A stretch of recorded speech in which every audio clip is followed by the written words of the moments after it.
Okay,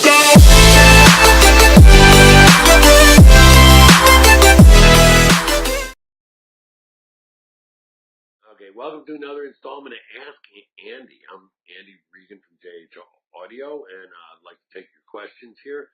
And our first one for this week comes from Mike Baird. Does JH Audio sell balanced output cable, 2.5 millimeter jack for Roxanne series CIEMs? The answer is yes, we do. For those of you that don't know, the balanced 2.5 millimeter standard is what is used on the Estel and Kern DACs. And it does give you a wider soundstage, and we do sell that cable. That cable sells for $150. Okay. Also, just so you know, there's other companies around the world like Effect Audio, and in fact, I have a box from them here. They're out of Singapore, and they also sell balanced cables for IEMs with the attenuator on it.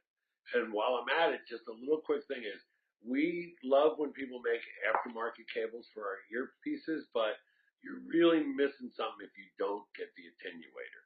And Effect Audio out of Singapore makes these great cables with the attenuator on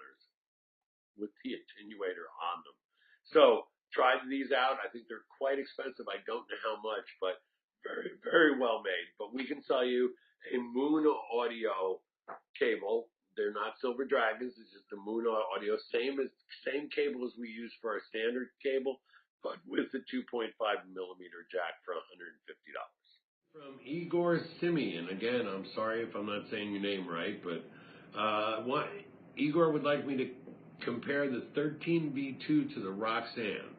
Okay, the 13 V2 is an update from our original piece, the JH13, and it was a favorite among audiophiles for a long time. Very, very detailed, and it had a dual low, a dual mid, and a dual high.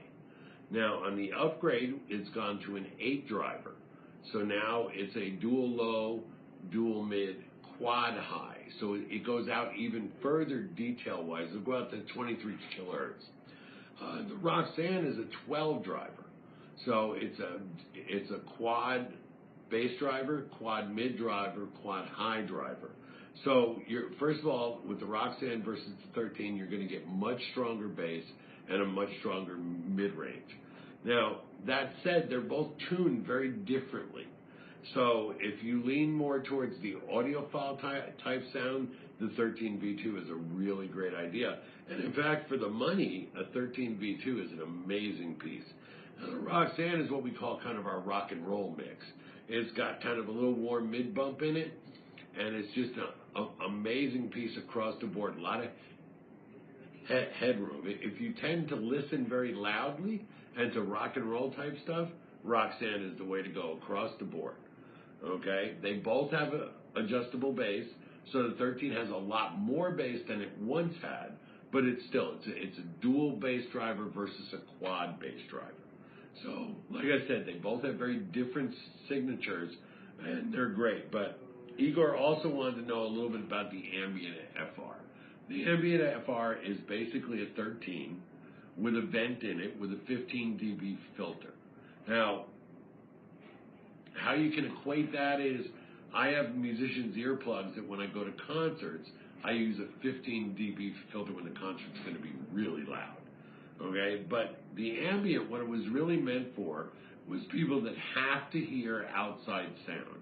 Because if you remember, with a custom from JH, you get about 26 to 30 dB of isolation. Some people that bothers. Okay, I don't recommend the Ambient FR for the listener, because when you vent an earpiece, just like when you vent a loudspeaker, you're going to lose bottom end. It's kind of like breaking the seal on purpose. So unless you have a specific need to hear outside sounds, just remember, if you do, you're going to give up a little bottom end. So, but the 13 V2 and the Roxanne, you can't go wrong with them. Okay, the third and final question is from Andy. And he says, with the iPhone 7 removing the headphone jack and future Android flagship phones rumored to be removing their jack, What is JH Audio's plan for a jackless future? Will we integrate Bluetooth into headphones, or a Bluetooth dongle that connects with the 3.5 millimeter jack? I'd love to hear about what you're planning. Well, first and foremost, everything we do has to do around the utmost performance.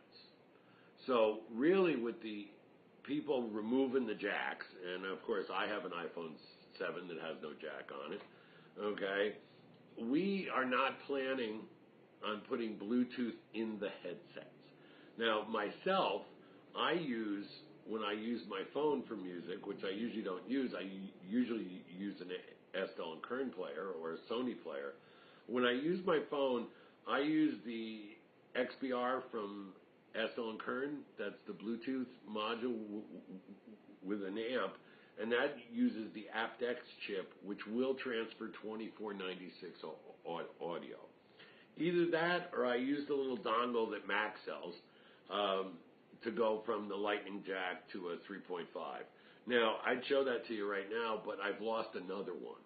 So yeah, I'm real pleased about these guys taking the headphone jack off, to say the least. There's several new Bluetooth pieces that are coming out in the marketplace.